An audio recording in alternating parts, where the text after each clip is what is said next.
Hello, I'm Clayton Hinds from the Australian Missionary News. I have with me today Ben Kitzelman, who is a young columnist for Wellbeing Australia. Ben, tell us something about your growing up years.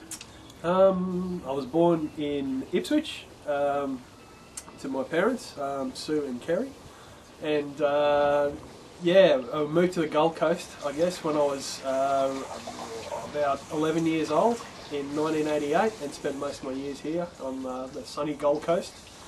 Where I attended a Christian school, sort of been brought up in a Christian household. My mother's a Christian, my father's not. I guess that's the sort of upbringing I've had, of a well-rounded sort of Christian upbringing. Okay, so you've been writing with Wellbeing Australia and Christian Today Australia for some months now. What are some of the highlights and some of the challenges of writing for these organisations?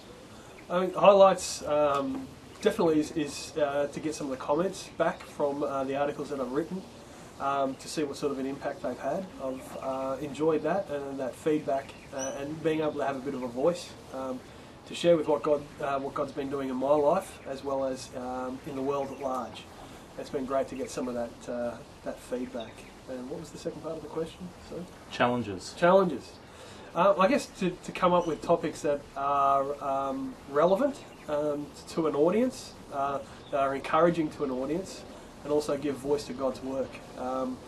Sometimes, coming up with a topic that sort of covers all of those areas can be a little bit of a challenge, but it's a good challenge to have. Excellent. And the future, what does that hold for Ben? It's a good question. Just moved down to Melbourne. Just started a new job, but at some stage I would love to continue work in the mission field. Absolutely love it. So I'm leaving with the big fella upstairs. Okay, Ben, and whereabouts were you on the mission field?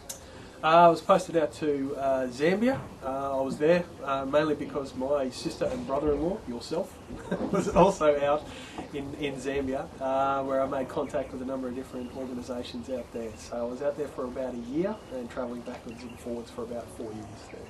Fantastic. Thank you for taking the time, and I'm Clayton Hinds from the Australian Missionary News.